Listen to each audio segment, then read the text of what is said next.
আজ সকাল থেকে মেয়েকে এতটাই বকাঝকা করেছি, প্রচণ্ড রেগে গিয়েছিলাম, কারণ ও স্কুল যায়নি, দুদিন বাদে বাদে ও ছুটি নিচ্ছে। তো সেই কারণে বকাঝকা করলাম। পরে বুঝতে পারলাম যে অ্যাকচুয়ালি ওর শরীরটা খারাপ, একটু জ্বর জ্বর এসছে। তো নিজের মনটাও খারাপ লাগছে যে এত বকাঝকা করেছি, তো কিছু একটা করি ওর জন্য। কিন্তু ওকে বুঝতে দেওয়া যাবে না যে হ্যাঁ আমার খারাপ লাগছে। তো রান্না করে নিলাম ওর জন্য, একটু সাজিয়ে গুছিয়ে দিচ্ছি, তাতে হয়তো ওরও একটু ভালো লাগবে আর আমারও ভালো লাগবে, ও একটু ভালোভাবে খেলে পড়ে। সেই কারণে আজকে ওর জন্য স্পেশালি চিকেনটা রান্না করেছি। আর দুপুরে লাঞ্চের জন্য যেটা রান্না হয়েছে দেখতেই পাচ্ছ, চিকেন, ডাল, ভাজা, সালাদ আর রাইস।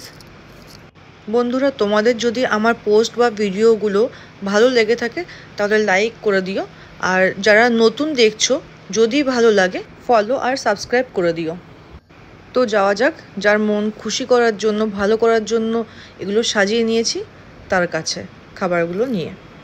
সবাইকে অনেক অনেক ধন্যবাদ আমাকে সাপোর্ট করার জন্য। কি করছিস? খাবার নিয়ে এসছে, বইটা সরিয়ে দাও।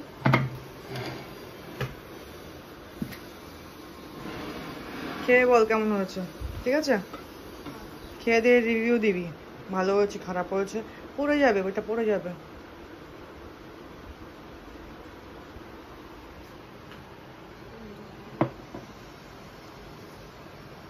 আর চিকেন লাগবে না কি হয়ে যাবে, না বেশি হয়েছে?